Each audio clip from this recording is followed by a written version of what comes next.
Hello, everyone. Welcome to Self Love Over Sacrifice, where we talk about all things related to women's issues. Now, I know you all have seen this Love Island, Jana and Kenny situation going on for quite some time, as we are experiencing some fake outrage by our fellow black folks here. Just a quick overview. Jana found some racist tweets of Kenny talking about her and using her as clout.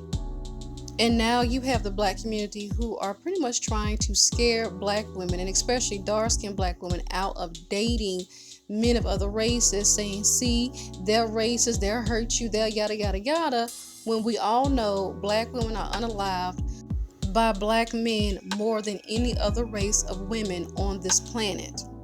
Studies and statistics show that, ladies.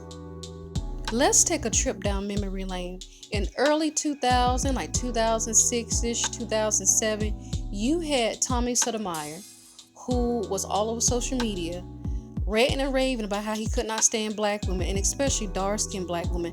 Mind you, this man is a black man who has dark-skinned daughters, and I would have loved to have been a fly on the wall to see how his daughters was able to deal with a man like a Tommy Sotomayor. This man literally got on social media and said some of the most racist rhetoric against black women known to mankind.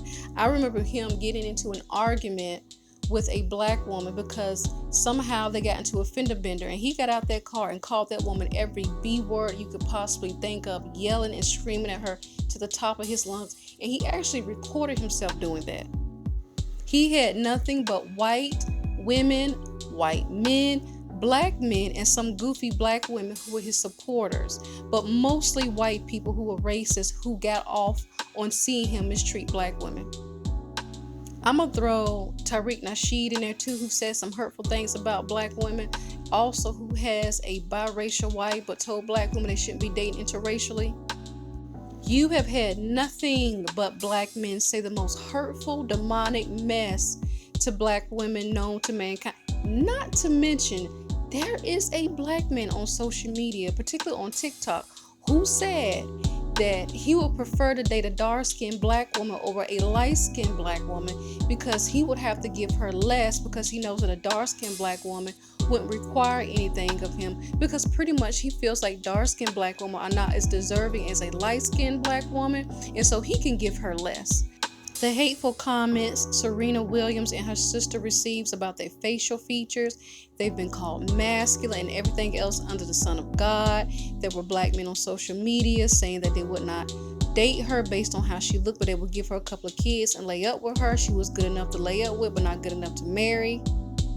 And let's not forget Simone Biles. Simone Biles, who is the most decorated gymnast here in the United States and really around the world, caught a lot of slack because of her hair texture, as if people didn't realize that when we work out as black women, that our hair don't sweat at the root, that our hair don't look a certain way when we work out or go swimming. There are plenty, and I mean plenty situations where you see black women in healthy, loving relationships with white men, Hispanic men, Latinos. I mean, the list goes on. These men love you. And I want to say the fear-mongering really needs to stop at this point. You can't say you don't like black women's facial features. You can't put out negative information about how you wouldn't date black women based on their skin tone, or you would date them because you don't have to give them as much as you would have to give another woman. And it means that you would settle for them based on their looks, because you wouldn't have to be that kind to them. Black women, and especially dark-skinned black women, you need to guard yourself, okay? Because you have two people you have to watch out for. You have to watch out for the black community and that pro-black rhetoric, foolishness when it comes to black women, especially dark-skinned black women. And then you have to watch out for other racist people. If people didn't think you were attractive and desirable, they would not go to the extremes the way they do to try to put you down every chance they get.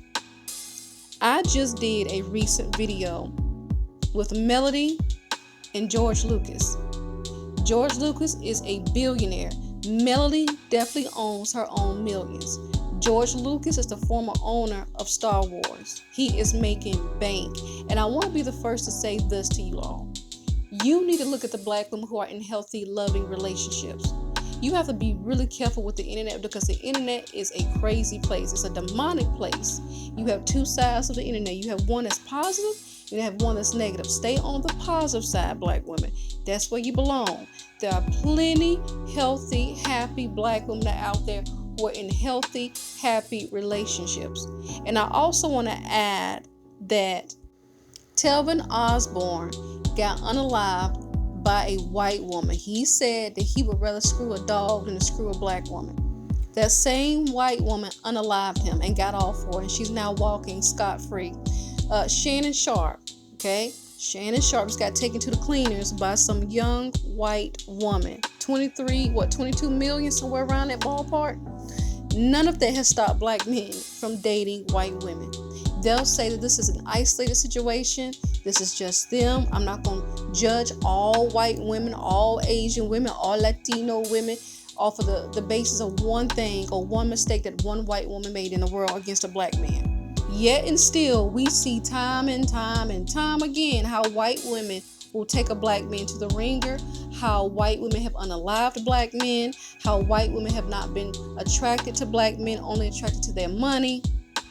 Black men are extremely forgiving when it comes to white women, especially given the fact that they used to get hung up by trees because these white women would accuse them of doing things to them back in the day.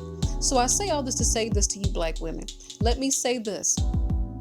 No, you should never be forgiving of someone who is racist towards you. And the majority of the black women who date out, I guarantee you, they have really done their due diligence to make sure they're not walking into a racist family. I do not know any black woman out there who's going to jeopardize her peace and sanity for a white man or any man of another race. They're just not going to do that. But I want to make it very clear to you that you can suffer the same racism within our community just like you can within another community. There is nothing wrong with you dating out. You don't need to stop dating all men or all men of other races because you're afraid that you're going to run into one that is racist. You simply need to vet like we all supposed to vet. No matter the race of the woman, you still have to vet these men so you can keep yourself safe. That is our responsibility when we go out here and we start the dating game. It is what it is, ladies. Leave a comment down below. Let me know what you think. Don't forget to subscribe and share this if you care with someone. I love y'all. Y'all take care. Bye.